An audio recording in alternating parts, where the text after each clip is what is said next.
Hello world, this is my latest toy, and you see what's being produced there is one of these, and that is 5 independently arranged gears. Let's put the camera down, and you see how the gears revolve around each other. I'll go slowly. See the gears revolving, see the white marks, see the gears going around. Interesting thing about this, because the teeth are V-shaped, it is physically impossible to manufacture one of those from separate parts and assemble it. I have printed one already assembled. The cogs are hollow, and again that would be impossible to do with moulding, to have a solid outer surface and a hollow inside, but with a printer you can print the inside hollow to save material. So there you have it. That machine there is called a Flashforge Creator.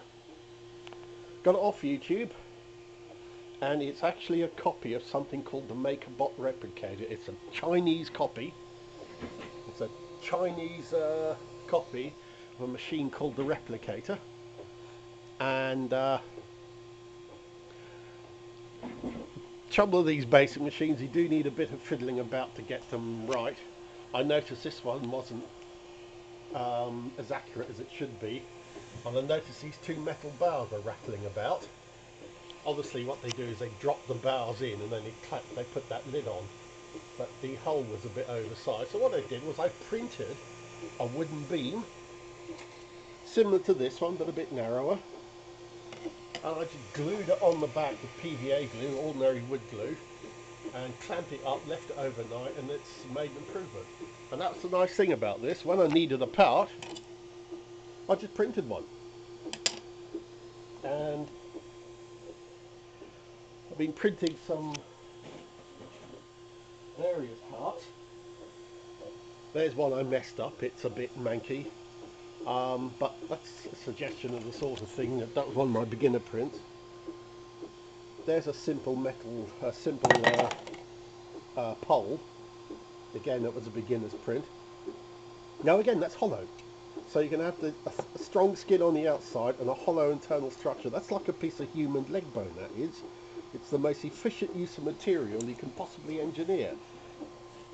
And yet, in fact, you might see one, if you look closer, you can see the reinforcing ribs. And you can tell the software, excuse me, how many ribs to use. Now, I'm going to make a few videos of this on how I got on with it. One thing that made a huge difference, you might notice the deck looks a bit sort of grungy and dirty. That's because if you get white glue, basically ordinary PVA wood glue, water it down and then paint it on with a cloth or something, the prints stick much better. That's the first beginner's tip I can give you. I had a lot of trouble with things coming off the print board. You can see that peeled away from the print board, so it's all warped. Now, discovered the PVA trick, suddenly things got a lot better. Now, somebody owns a model railway, so I thought, I drew these up on SketchUp, Google Sketchup, just as a demonstration, and these are essentially model railway bridge girders. And I could design any girder, any style, any kind of beam. That's what this is. That's essentially a stand-in for a wooden beam. Because of the slightly grainy effect, it looks like a wooden beam. And I could make anything to any shape. And there is a part that I really have an interest in this, because I can do electronics. I can get electronic circuits made, but the boxes that you can buy to put projects in look very amateurish and are stupidly expensive. It's nice to be able to design the enclosures to make a finished product. What's more, those enclosures can even have mechanisms built into them.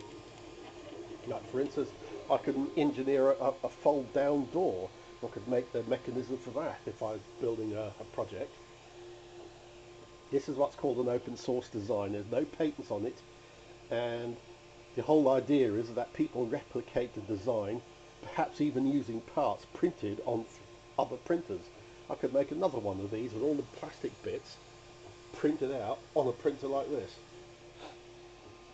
And the electronics are available separately on eBay.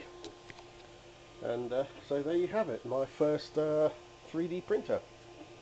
Ah, one little thing.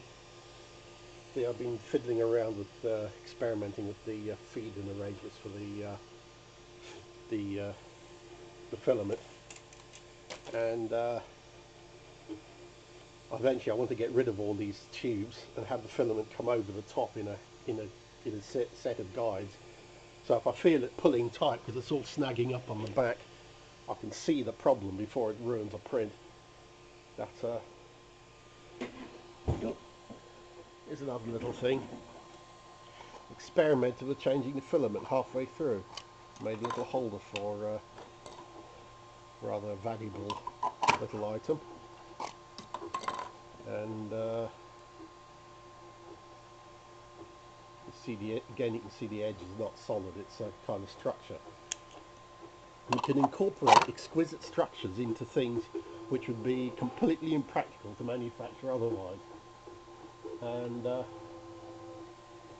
so if I wanted to make up an accessory to hold an iPhone, I could print out a plastic structure which held my iPhone and held the little loudspeaker or whatever it is it's connected to, and make a little iPhone loudspeaker player. And I'm not that electronic product manufacturer. Small production runs is where this is headed, and so this is my first foray into the world of 3D printing. And machines like this do take a bit of fiddling. Like the more expensive ones, they just work like photocopiers. Something like this, you do need to be prepared to do some fiddling, but the results are actually pretty damn good once you got it going. And so there you go.